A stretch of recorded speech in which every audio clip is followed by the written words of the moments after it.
परमेश्वर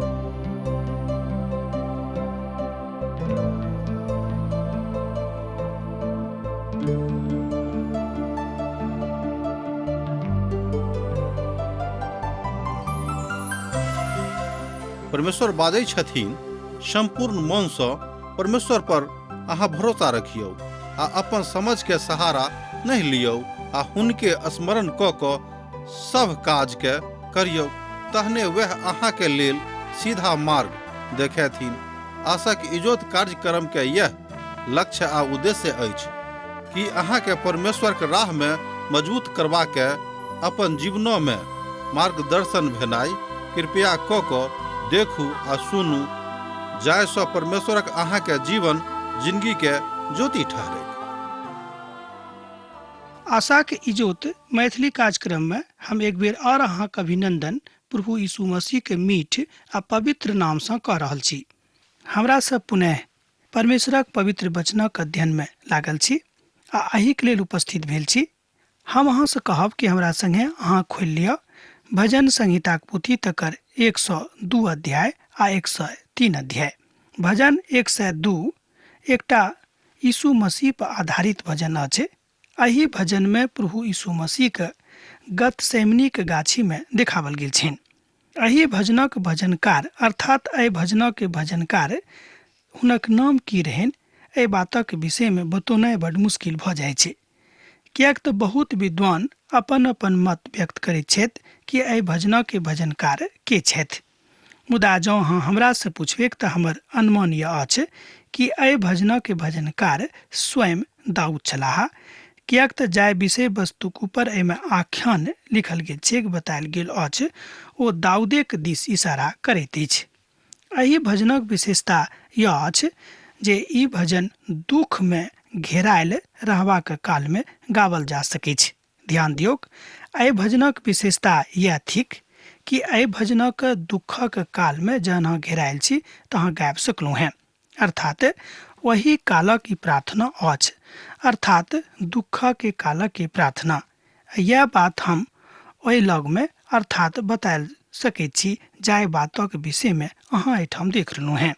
ई भजन हमर प्रभु यीशु मसीह के गतसेमनी के गाछी में होयबा के विषय में बड़ स्पष्ट चित्रण प्रस्तुत करैत अछि। यह चित्रण स्पष्ट करैत अछि कि प्रभु यीशु मसीह गतसेमनी के गाछी में छथि आ हुनक लोग हुनक तिरस्कार आरंभ कऽ देने छनि। हमरा सब देखब जे पवित्र आत्मा एहि भजनक बड़ शीघ्रता सँ हमरा सभक पुनः एक बेर आर नवा नेमक दिस प्रसारित करैत अछि। भजन एक पद के देखियो, अर्थात एहि भजनक एक पद के, हे प्रभु हमर प्रार्थना के सुनू। ध्यान दियौ, भजनकार एहि तरह से कहै छै कि हे प्रभु हमर प्रार्थना के सुनू, हमर दुहाई अहाँ के लग पहुँचे के। 102 भजन पद 1।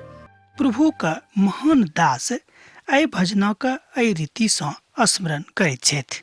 ओ कहैत छथिन कि हे यहोवा हमर प्रार्थना के सुनियौक आ हमर पुकारा का अपना लग जाय दियौक। एहि तरह अहाँ एहि भजनक के दोसर रीति सँ रूपांतरण कऽ सकैत छी। एक बेर और ध्यान दियौक, हे यहोवा हमर प्रार्थना के सुनियौक आर हमर पुकारा का हमर शोर का अपना लग जाय दियौक। ई भेल एहि भजनक एकटा आर दोसर रूपांतरण। एहिठाम एकटा वृत्तांत बड़ स्पष्ट होइत अछि कि जतऽ यहोवा छथि हमरा सभक प्रार्थना ओते जेबाक आवश्यकता थिक। मुदा जँ अहाँक विश्वास अछि तहने अहाँ एहि बातक ऊपर संलग्नित भऽ कऽ प्रभुक ऊपर भरोसा राखि सकलहुँ हैं, किएक तऽ हमरा सब एहिठाम देखैत छी कि प्रभु यीशु मसीह गतसेमनी के गाछी में आबि गेल छथि आर हुनक अपने लोक हुनका पकड़बाबे के उपाय लगा देने छथि। एखनो यहोवा छथि, अर्थात अहू युग में प्रभु यीशु मसीह जीवित छथि। एहि बातक भरोसा सेहो ई भजन हमरा सब गोटे के दऽ रहल अछि, अर्थात एही अभिव्यक्ति के महत्वपूर्ण अभिव्यक्तिकरण एहिठाम होइत अछि। उत्पत्ति के पोथी तकर 19 अध्याय आ तकर 24 पद में एहि बातक सेहो बतायल गेल अछि। एहिठाम अहाँ देख सकैत छी कि यहोवा सँ अहाँ बाजि रहल छी, किएक तऽ एहि समस्त धरती के ऊपर वह राजा छथि। हुनका छोड़ि कऽ आर दोसर केओ राजा नहि भऽ सकैत छथि। आ तहन यहोवा अपना दिससँ सदोम और अमोराक ऊपर सरंगसँ गंधक और आगक बरखा कऽ देलनि। एहिठाम अहाँ देखैत छी 19 पदके अर्थात 19 अध्याय के 24 पद के पोथीक नाम भेल उत्पत्ति। एहिठाम उत्पत्ति के पोथी में बातक बतायल गेल अछि कि समस्त संसारक के ऊपर न्यायकर्ता के रूप में वह छथि, हुनका छोड़ि कऽ आ दोसर केओ न्याय नहि कऽ सकैत छथिन। आ जँ केओ करबो करताह तऽ हुनक न्याय बहुत नीक नहि हेतै के। एहिठाम हमरा लोकनि देखैत छी कि जे केओ अन्याय करताह हुनका दंड भेटतनि, यह परमेश्वरक न्याय थिक। जकरियाक पोथी तकर 13 अध्याय आ तकर 7 पद में सेहो एहि बातक बतायल गेल अछि। परमेश्वर अहाँक और हमर कथा वस्तु के जानैत छथि। अहाँ की छी, अहाँ कतऽ रहैत छी, एहि बातक ओ खूब नीक रीतिसँ जानैत छथि जे अहाँ की कऽ रहलहुँ हैं। अहाँक मोन अखन धरि पवित्र भेल अछि कि नहि, अहू बातक पूर्ण जानकारी प्रभुक छनि। इब्रानियोक पोथी तकर 5 अध्याय आ तकर 7 पद में सेहो एही बातक बतायल गेल अछि। एही द्वारे अहाँ ओकर सहभागी नहि बनू। इब्रानियोक पोथी तकर 5 अध्याय तकर 7 पद कहैत अछि कि एही द्वारे अहाँ ओकर सहभागी नहि बनू जे केओ अनर्थकारी काज करैत छै। तेकर मतलब यह भेलै ई ओ कतेक नीक भजन अछि। एहि तरह अहाँ बाजि सकैत छी कि एहि भजन में मनुष्य जाति के ओहि सत्यक बखान कयल गेल अछि, ओहि सत्यक प्रस्फुटित कयल गेल अछि, ओहि सत्यक खोलि कऽ राखल गेल अछि जाहि बातक आवश्यकता आजुक युग में अहाँके अछि वा हमर अछि। अहाँके शत्रु लगातार हमर नाम धराई करैत अछि, जे हमर विरोधक धुन में बेर बेर गेल अछि। अहाँक नामक लऽ कऽ शपथ खाइत छथि। एहि तरहक बहुत लोक अछि आजुक युग में जे प्रभुक नाम लऽ कऽ शपथ खाइत, मुदा सबटा गलते काज करत।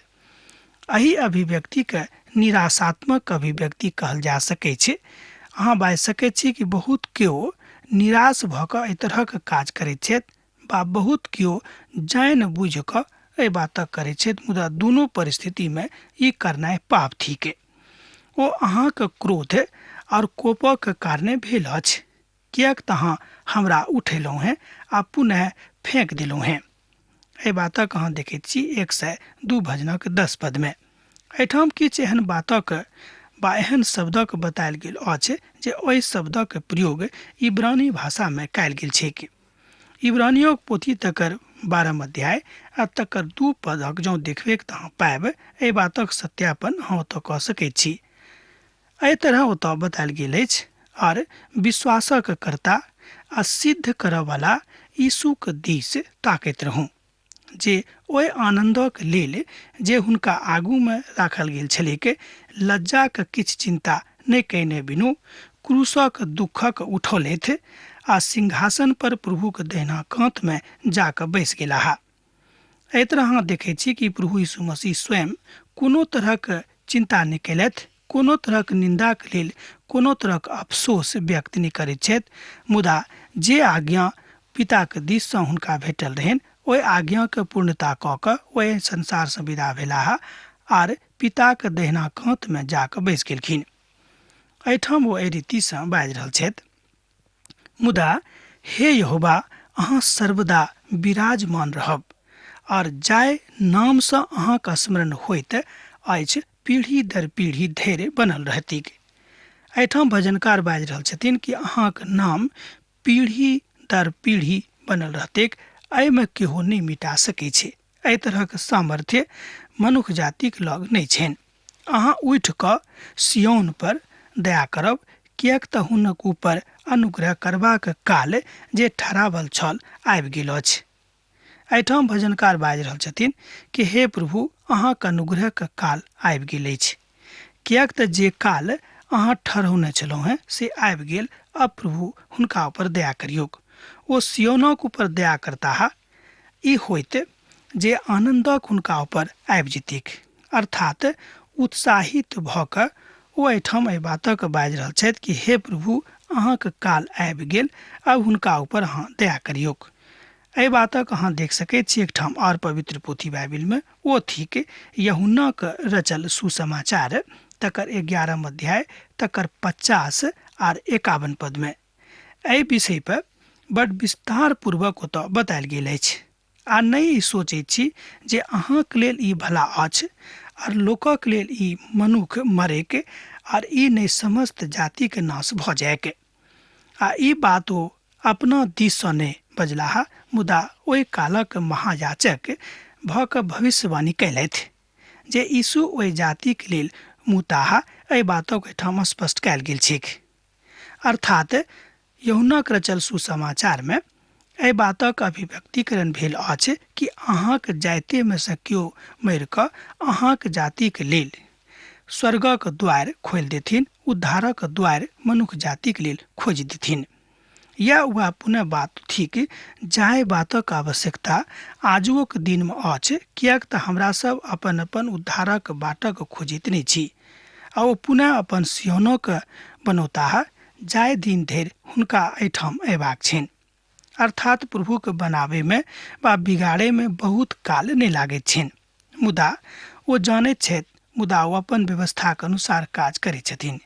कियाक तऽ यहोवा सियोनक पुनः बसौने छथि आर ओ अपन महिमा के साथ दिखाई दैत छथि।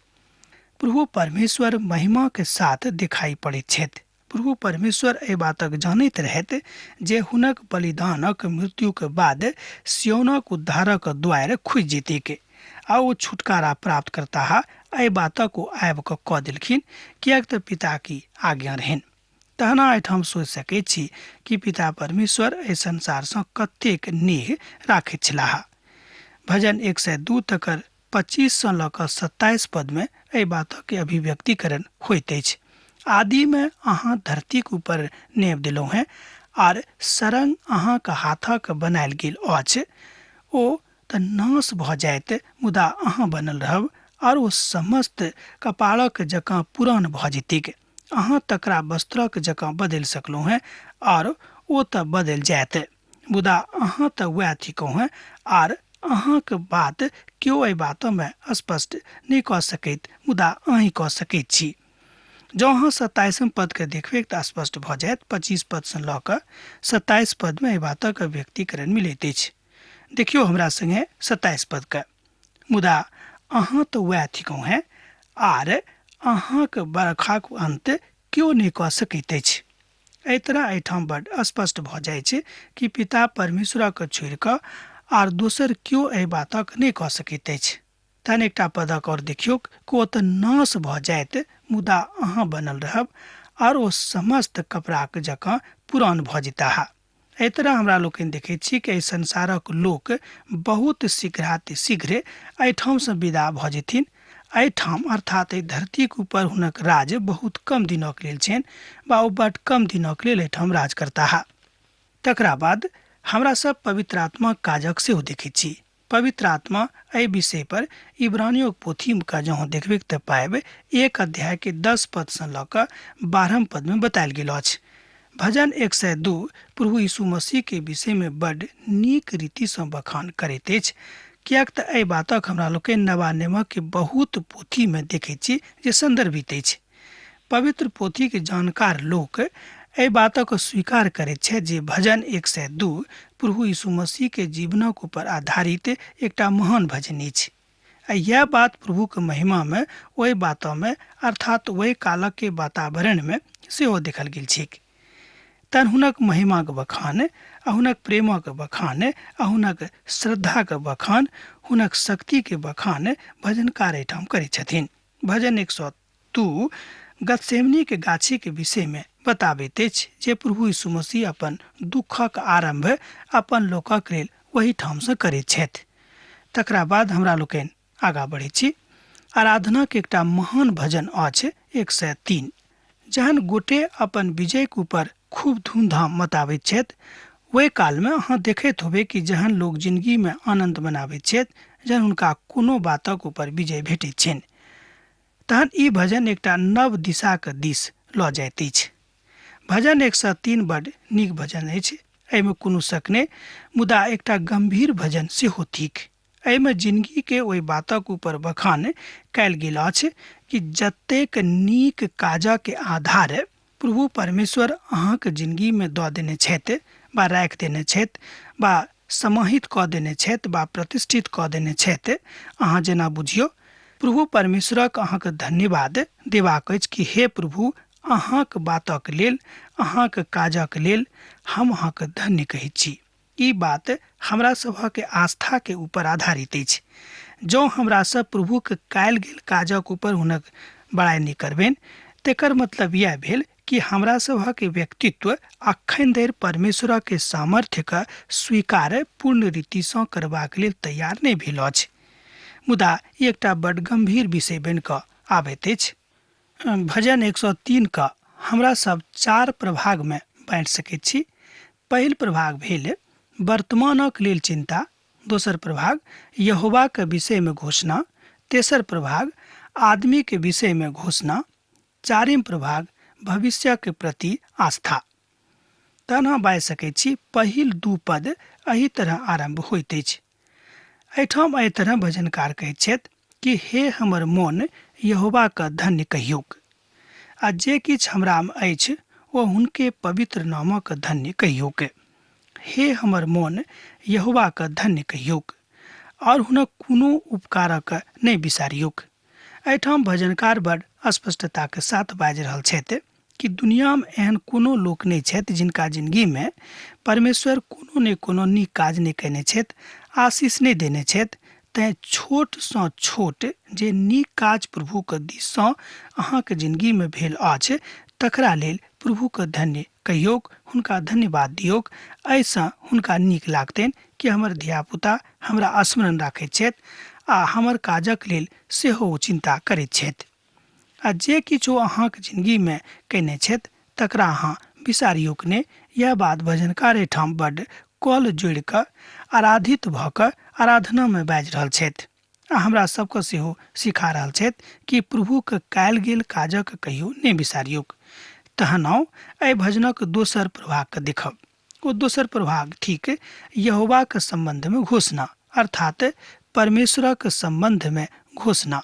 प्रभुए तऽ अहाँके सबटा अधर्मक क्षमा करैत छथि और अहाँके समस्त रोगक चंगा राखैत छथि। एहि बातक अहाँ सत्यापित कऽ सकैत छी। एहिठाम भजन 103 के 3 पद में ओतऽ एहि तरह लिखल गेल अछि, प्रभुए तऽ अहाँके सबटा अधर्मक क्षमा करैत छथि आर अहाँके समस्त रोग सँ अहाँके चंगाई प्रदान करैत छथि। हमर विचार में ई पद राजकालक विषय में बाजित अछि, किएक तऽ बहुत दिन लोग जहन राजा बनि जाइत छथि तहन प्रभु के बिसरा दैत छथि। भऽ सकैत छै कि दाऊद के राजकालक विषय में बताबैत होइत बा दाऊद एहि भजनक एहि रीति से लिखने होइत, किएक तऽ आरंभ में हमरा सब देखलहुँ हैं कि एहि भजनक भजनकारक विषय में कोनो स्पष्ट नाम नहीं देवल गेल अछि। तैं मुदा जाहि तरहक विषय आबैत अछि ओ एहि बातक दिस स्पष्टीकरण बा साफ साफ इशारा करैत अछि। एहि विषय में कथा कयल जा सकैत छै। प्रभु परमेश्वर एहि बातक बड्ड स्पष्ट कऽ रहल छथि बा करऽ जा रहल छथि कि राजकालक विषय में जहन अहाँ राजा बनि कऽ एहि संसार में छी तऽ स्वयं के खूब घमंडी नहीं बनाउ। यह बात एहिठाम स्पष्ट होइत अछि। यशाया के पोथी तकर 33 अध्याय आ 24 पद सेहो एहि बातक विषय में कहैत अछि। एहिठाम बतायल गेल अछि कि केओ एहि बातक नीक रीति सँ नहि बुझैत छथि। जँ केओ रोगी छथि तऽ ओ प्रभुक लग आबि कऽ तकरा सँ चंगाई पाप कऽ सकैत छी वा प्राप्त कऽ सकलहुँ हैं। तैं प्रभु के आराधना के काल बिसरेबाक नहि अछि आ प्रभु जे अहाँके जिंदगी में कयने छथि तकरो बिसरेबाक जरूरत नहीं थिक। एहि पोथी में अर्थात यशायाक पोथी तकर 53 अध्याय आ तकर 3 पद में आ तकरा बाद पहिल पत्रसक पोथी तकर 2 अध्याय आ तकर 24 पद में सेहो एहि बातक बखान मिलैत अछि। अहाँक पाप क्षमा कयल गेल अछि, तैं प्रभु के अर्थात प्रभु यीशु मसीह के धन्य कहियौक। हे प्रभु अहाँ हमर अधर्मक क्षमा कऽ देलहुँ हैं। कि एहि तरहक अभिव्यक्ति कहियो अहाँक मुख सँ निकलल अछि? कहियो कि अहाँ एहि तरहक शब्द प्रभु के लेल उच्चारित कयलहुँ हैं? एहि बातक ऊपर विचार कऽ कऽ देखियौक। ई हमरो यह बात अछि कि हमरो सब करैत छी कि नहि। वह तऽ अहाँक प्राणक नाश होयबासँ बचा लेने छथि और अहाँक माथा पर करुणा और दयाक मुकुट बान्हने छथि। अहाँक मुख पर वह दयासँ देखैत छथि और अहाँक माथा पर वह मुकुट बान्हि कऽ अर्थात करुणाक मुकुट बान्हि कऽ रखने छथि। अर्थात अपन राजकालक कालमे जँ अहाँ लोकके माफ नहि करैत छी, अर्थात जँ अहाँक अन्दरमे माफी करयवला आत्मा नहि अछि, तेकर मतलब यह भेल कि अहाँक हृदय अखनो धरि प्रभु परमेश्वरक खूब नीक रीतिसँ नहि चिन्हने अछि। अहाँ प्रभु यीशु मसीहके द्वारा नव जिंदगीके प्राप्त करैत छी वा प्राप्त कऽ चुकलहुँ हैं। एहिके बादो जँ अहाँ हुनका धन्य नहि कहैत छियनि, जँ अहाँ हुनका धन्यवाद नहि दैत छियनि, तऽ अहाँके एकटा महान गलती हैत। वा यह अहाँके लेल एकटा जिंदगीके खूब नीच ललसा बनि जायत। हम अहाँसँ कहब कि एहि तरहक मानसिकता अहाँके नहि रखबाक अछि। वह तऽ अहाँक लालसाके उत्तम पदार्थसँ तृप्त करैत छथि, जाहि कारणे अहाँक जवानी उकाबक जकाँ नव भऽ जाइत अछि। एहि बातक अहाँ एहिठाम देखैत छी पद 5 में भजन भेल 103। एहिठाम ओ बता रहल छथि कि जे किछु अहाँक लग अछि ओ सबटा बात प्रभुक दिससँ अहाँक जिंदगीमे भेल अछि। अर्थात विश्वासक चंगाईके बड़ अद्भुत बात अहाँक लग आबि गेल अछि। अर्थात विश्वास में मजबूत भऽ कऽ अपना भविष्यक दिस चिंता करनाइ बड़ जरूरी अछि। किएक तऽ बहुत बेर हमरा सब खाली वर्तमान में जीवित रहैत छी, भविष्यक दिस चिंता नहि राखैत छी। एहिठाम पिता परमेश्वर हमरा सभक भविष्यक प्रति सचेत कऽ रहल छथि कि वर्तमान में ततेक सन्निहित नहि भऽ जाउ कि भविष्यक चिंता साफे बिसरा दियौक। यहोवा सब कुचलल लोकक लेल धर्म और न्यायक काज करैत छथि। ओ मूसाक अपन गति और इसराइली पर अपन काजक प्रकट कयने छथि। एहि बातक अहाँ 6 पद में और 7 पद में देखैत छी। प्रभु अपन मूसाके जानऽ देलखिन, अर्थात हुनक जानके बचा देलखिन। किछु बात एहनो छलै जाहि कालमे ओ हुनका माफ सेहो कऽ देने रहथि। किएक तो जानैत छलखिन कि हमर लोक छथि, हम हिनका जाहि काजक लेल तैयार कयने छलियनि ओ कऽ रहल छथि। मुदा ओ मनुख छलाह, एहि बातक ज्ञान प्रभुके रहनि, हुनका छनि। तैँ ओ जानैत छथि जे अहूँ मनुख थिकहुँ हैं आर अहूँसँ गलती भऽ सकैत छै। तैँ जँ अहाँ प्रभुमे लागल रहब तहन अहाँके गलतीके लेल अर्थात अहाँके गलतीके प्रति ओ क्षमा करबाक लेल तैयार छथि। किएक तऽ निरापद रूपें 8 पद एहि बातक दिस इशारा करैत अछि। यहोवा बड्ड दयालु छथि, अनुग्रहकारी और विलम्बसँ क्रोध करयवला और अति करुणामय छथि। एहि बातक एहिठाम भजनकार पद 8 में बाजैत छथिन। यहोवा बड्ड दयालु, अनुग्रहकारी और विलम्बसँ क्रोध करयवला और अति करुणामय छथि। हमरा सभक प्रभुक अनुग्रहके साथ आवश्यकता अछि। एहन केओ एहि संसारमे नहि छथि जिनका प्रभुक अनुग्रहके सख्त आवश्यकता नहि छनि। जँ अहाँ बाजैत छी तऽ हम ई कहब कि अहाँ झूठ बाजि रहलहुँ हैं। जँ अहाँ ई बाजैत छी कि प्रभुक अनुग्रहके हमर जरूरत नहि अछि, हमरा आवश्यकता नहीं अछि। हमर मित्रवर, एहन क्यों नहीं छथि संसार में जिनका परमेश्वर के दया के जरूरत नहीं छनि। हमरा अहाँ एको गोटे के एहन नहीं बता सकैत छी। हाँ, ये अलग बात भेल कि ओ हठी छथि और अपन हठ धर्मिता के कारणे ओ परमेश्वर के परिस्थिति के उपस्थिति के नहीं मानैत छथि। ओ हमर अहाँके धर्मक क्षमा करबाक लेल तैयार छथि। ओ क्षमा करऽ चाहैत छथि। जेना पिता अपन धिया पुता पर दया करैत छथि, ओही तरह यहोवा अपन डेरावे वालाक ऊपर दया करैत छथिन। एहि बातक एहिठाम भजनकार 13 पद में बाजि रहल छथिन। प्रभु जानैत छथि जे ओ अपन बातक कतेक नीक रीतिसँ महिमामय भऽ कऽ बता रहल छथिन। एहिठाम हमरा लोकनि देखैत छी कि भविष्यक प्रति जे आश्वस्त छथि तऽ कोना भऽ सकलहुँ हैं, जँ अहाँके अपन परमेश्वरक ऊपर पूर्ण भरोसा अछि आ हुनके संगे अहाँ चलि रहल छी। मुदा यहोवाके करुणा हुनक डेरबैया पर युगानुयुग और हुनक धर्म हुनक मानयवला पर अर्थात नाती पोता पर सेहो होइत रहतिक। एहि बातक एहिठाम 17 पद में बतायल गेल अछि। अहाँ पढ़ि कऽ सत्यापन कऽ सकैत छी। अब हम यह कहब कि हे यहोवा, हमर समस्त बातक ऊपर अहाँ नजर राखू। यह बाजि कऽ हम आजुक अध्ययन समाप्त कऽ रहलहुँ हैं। हमरा विदा दिअ, किएक तऽ अहाँसँ हमर विदा होयके बेरा भऽ रहल अछि। पाती लिखैत रहब, बिसरायब नहि। यीशुक नेह अहाँके जिंदगीमे सैद घड़ी बनल रहेक। आमीन। हमरा विश्वास अछि कि ई कार्यक्रम अहाँके लेल लाभदायक सिद्ध भेल अछि। हम चाहै छी कि अहाँ अपन आशीषके हमरा संग साझा करू। जँ अहाँके नजीक बाइबलसँ, जीवनसँ संबंधित कोनो प्रकारके प्रश्न भऽ सकैत अछि तऽ अपन समस्याके लेल प्रार्थना करबाके लेल जँ चाहै छी तऽ हमरा फोन पर जरूर संपर्क कऽ सकैत छी। परमेश्वर अहाँ सबके एकटा सुखद आनंदित दिन प्रदान करैक।